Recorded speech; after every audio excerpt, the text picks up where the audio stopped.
Hello friends, আজ আপনাদের সঙ্গে শেয়ার করব চিকেন বিরিয়ানি। তাহলে চলুন দেখে নেওয়া যাক।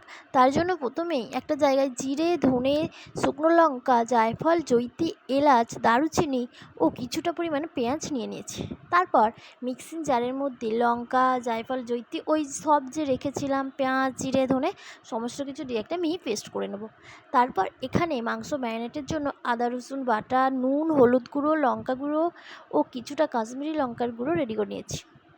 তারপর মাংসগুলো পরিষ্কার করে নিয়েছি। এখানে আমি 1 কেজি মাংস ইউজ করছি। তার মধ্যে ওই আদা রসুনের পেস্ট আর পেঁয়াজ জিরে ধনের যে পেস্টটা করেছিলাম না, ওই সব কিছু একসাথে দিয়ে দিলাম ও দিয়ে দেবো তার মধ্যে ওই যে গুঁড়ো মশলাগুলো রেডি করেছিলাম সেইগুলো, ওই ধনে, জিরে, হলুদ, নুন, বিরিয়ানি মশলা, কাশ্মীরি লঙ্কার গুঁড়ো প্রভৃতি সমস্ত কিছু দিয়ে দিলাম ও তারপর ওপর থেকে বেশ খানিকটা লেবুর রসও দিয়ে দেবো ও আরও কিছুটা টক দই এখানে ইউজ করব। আমি এখানে 1 কেজি মাংসটা 150 গ্রাম টক দই ইউজ করছি। ব্যাস সমস্ত কিছু মাংসর মধ্যে দেয়া হয়ে গেলে এবার বেশ খানিকটা পরিমাণে সরষের তেল এখানে অ্যাড করব। তারপর খুব ভালো করে ম্যারিনেট করে নিয়েছি জিনিসটা। এবার আমি ফ্রিজে রেখে দেবো 2 থেকে 3 ঘন্টার জন্য। হাতে কম সময় থাকলে 1 ঘন্টার জন্য রেখে দেওয়া যায়।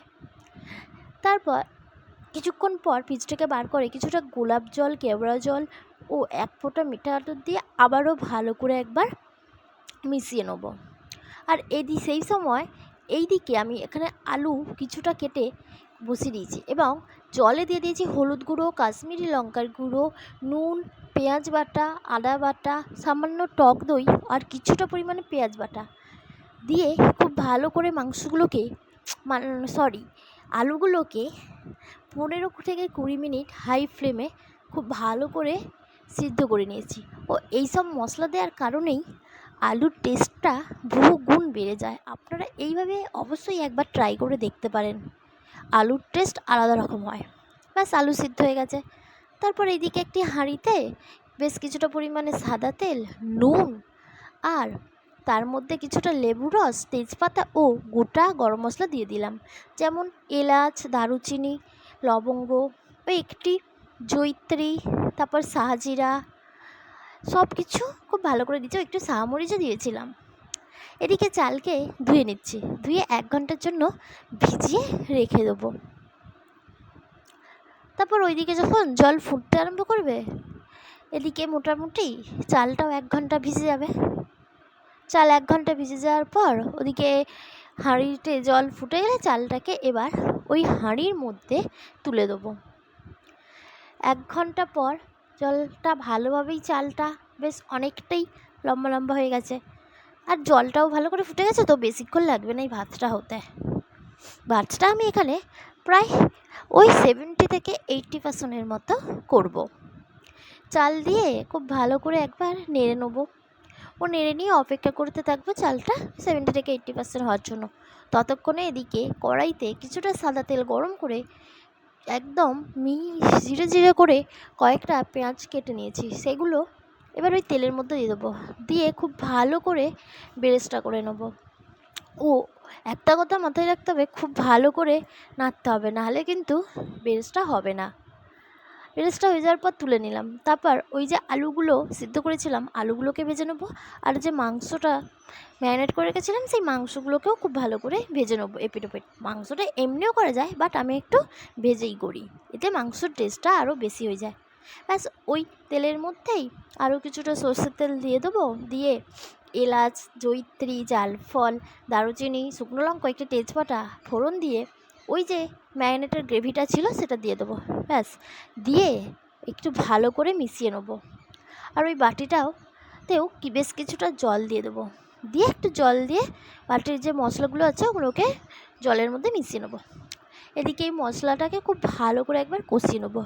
খুব বেশিক্ষণ কষাবার দরকার নেই, না হলে মশলার মধ্যে থেকে যে সেন্টটা আছে সেটা চলে যাবে। বেশ কিছুটাক্ষণ একটু ভালো করে মিশিয়ে নিয়ে ওই যে মাংসগুলো ভেজেছিলাম সেই মাংসগুলো দিয়ে দেবো। মাংসগুলো দিয়ে এপিট ওপিট খুব ভালো করে ওই 5 মিনিটের মতো একবার কষিয়ে নেবো। 5 মিনিটের মতো একবার কষানো হয়ে গেলে যখন দেখবে একটু তেল ছাড়তে শুরু করেছে মশলা থেকে, ঠিক সেই সময়ই আমি এখানে বেশ কিছুটা পরিমাণে জল অ্যাড করব। আমি এখানে কিছুক্ষণ চাপা দিলাম, বাট কড়াই যদি লেগে যায় আপনাদের চাপা দেওয়ার প্রয়োজন নেই। আমি 5 মিনিটের মতনই চাপা দিয়েছিলাম, ওই যে তেলটা ছাড়ার জন্য। তেলটা ছেড়ে গেলে ওপর থেকে বেশ কিছুটা বেরেস্তা দিয়ে দেবো। বেরেস্তা দিয়ে একবার ভালো করে মিশিয়ে নিয়ে ওই যে বাটিটা ধুয়ে রেখেছিলাম বললাম, ওই জলটা ঢেলে দেবো। আর দিয়ে দেবো যে আলুগুলো ভেজেছিলাম, সেই আলুগুলো আপনার নাও দিতে পারেন, বাট দিলে ওই যে মশলা দিয়েছিলাম তার সাথে এই গ্রেভিটা মিশে একটা অন্যরকম টেস্ট হয়। ব্যাস সমস্ত কিছু একে একে মাংসটার মধ্যে দিয়ে দিলাম। আলুগুলো দিয়ে ওদিকে চাপা দিয়ে ব্যাস 20 মিনিট রেখে দেবো, তাহলেই হয়ে যাবে। আর এদিকে ভাতটাও কিন্তু 80% হয়ে যাওয়ার পর আমি নামিয়ে নিয়েছিলাম। আর এদিকে আমি মাংসগুলো হয়ে যাওয়ার পর আলুগুলো তুলে রেখে দিয়েছিলাম। আর কিছুটা পরিমাণে ওই যে তেল ছেড়েছিল মাংস থেকে, ওইটাও তুলে রেখেছিলাম। তারপর হাঁড়ির মধ্যে ওই সিদ্ধ করে যে গ্রেভিটা দিয়েছিলাম আলুগুলো মাংসগুলো খুব ভালো করে সাজিয়ে দেবো। আর ওপর থেকে ওই যে তেলটা তুলে রেখেছিলাম ওটা দিয়ে দিলাম। ব্যাস মাংসগুলো খুব ভালো করে, আলুগুলো খুব ভালো করে সাজিয়ে দিলাম। আর একটু উপর থেকে যে গ্রেভি আছে, মাংসর যে গ্রেভিটা, সেই গ্রেভিটা উপর থেকে একটু ছড়িয়ে দিলাম, এতে টেস্টটা একটু যা ভালো হয়, এই আর কি। তারপর ওগুলো ছড়িয়ে দেওয়ার পর উপর দিয়ে বেশ কিছুটা ভাত দিয়ে দেবো। ভাতটা উপরটা বাস একটা লেয়ার ভাতে দিয়ে দেবো। আপনারা যটা পারেন লেয়ার দিতে পারেন। আমি এইভাবেই পরপর আলু আর মাংস দিয়ে লেয়ার করে নিয়েছি। ব্যাস সব কিছু হয়ে যাওয়ার পর এবার আমি একটা দুধের মধ্যে কেশর ভিজিয়ে রেখেছিলাম গরম জলের মধ্যে, ও কিছুটা গোলাপ জল কেওড়া জলও অ্যাড করেছিলাম আর 2 ফোঁটা মিঠা আতরও দিয়েছি। ব্যাস সমস্ত কিছু ওর মধ্যে দিয়ে ওপর থেকে বিরিয়ানি মশলা আর যে ভাজা বেরেস্তাটা ছিল সেটা ছড়িয়ে দেবো।